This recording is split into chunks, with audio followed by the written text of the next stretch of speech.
پہلے آسمان میں اور اس سے اگلے آسمان میں جو ڈسٹنس ہے وہ کتنا ہے؟ 500 سال. اب یہ 500 سال کس سپیڈ پہ جائیں گے تو لگیں گے واللہ عالم. میرے پاس اس کا کوئی آنسر نہیں، لیکن اللہ کے نبی نے کہا ہے بات ختم. ہمارا فرم بلیو ہے 500 سال. And the one above it is at a distance of 500 years, and between each heaven and the next is a distance of 500 years marching. 500 سال 500 سال 500 سال تو 7 آسمانوں تک کتنا ڈسٹنس ہوا؟ 3500. 7ویں آسمان کے اوپر کیا ہے؟ کون بتائے گا؟ کسی کو پتا ہے؟ صحیح بخاری کی حدیث ہے. 7ویں آسمان کے اوپر کیا ہے؟ کرسی. وسع کرسی السماوات والارض. بہت سے لوگ کرسی کو اور عرش کو سیم سمجھتے ہیں، سیم نہیں ہے. اوکے، کرسی ہے. کرسی کیا ہے؟ کرسی کرسی ہے، واللہ اعلم. ہم تعویل نہیں کرتے. کرسی کرسی ہے، اللہ کو پتا ہے. کرسی کے اوپر کیا ہے؟ 500 سال کی مسافت پہ کرسی کے اوپر پانی. اتنا پانی کہ کائنات میں اتنا پانی نہیں ہے پوری کریشن میں. واٹر. پانی کے اوپر کیا ہے 500 سال پہ؟ ابھی میں نے آپ کو حدیث بتائی. His throne was on water.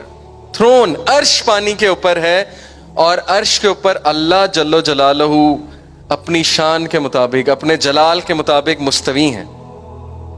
I cannot say وہ بیٹھے ہوئے ہیں. I cannot say وہ کس کیفیت میں ہیں.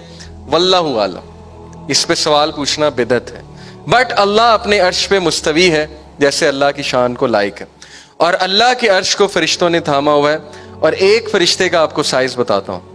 صحیح حدیث ہے، نبی اکرم صلی اللہ علیہ وسلم نے فرمایا کہ وہ ایک اینجل، کیونکہ اللہ کے نبی صلی اللہ علیہ وسلم نے دیکھے ہیں، جس نے اللہ کے عرش کو تھاما ہے، ان میں سے ایک اینجل، اگر ایک پرندہ اس کے ایئر لوب سے، دس از دی ایئر لوب، اگر ایک پرندہ اس کے ایئر لوب سے کندھے تک آئے گا تو اس کو 700 سال لگیں گے اس پرندے کو. اوکے، اب آپ امیجن کر لیں کہ اللہ کے ان فرشتوں کا سائز کیا ہے اور عرش کا کیا سائز ہے. عرش کا سائز میں ابھی آپ کو بتاتا ہوں. اللہ کے نبی صلی اللہ علیہ وسلم نے فرمایا the first heaven compared to the second heaven is like a ring placed in a desert. سہارا ڈیزرٹ دیکھا آپ سب نے؟ اس پورے ڈیزرٹ میں میں ایک انگوٹھی رکھ دوں، وہ انگوٹھی پہلا آسمان ہے، سہارا ڈیزرٹ دوسرا آسمان ہے. صحیح حدیث. The second heaven compared with the third heaven is like a ring placed in a desert. The third compared with fourth is like a ring placed in a desert, so on and so forth. And then he said, the arsh compared with rest of the creation is like a ring placed in a desert. عرش پوری creation سے اگر مقابلہ ہو عرش کا، تو اللہ نے عرش کو ڈیزرٹ کا سائز ہے، یہ ایک کمپیریزن ہے جو ہمارے نبی نے ہمیں بتایا، اور پوری کریشن رنگ ہے، انگوٹھی ہے. اور اب آپ سوچ لیں اللہ رب العالمین کی شان، اللہ تعالیٰ کا جلال.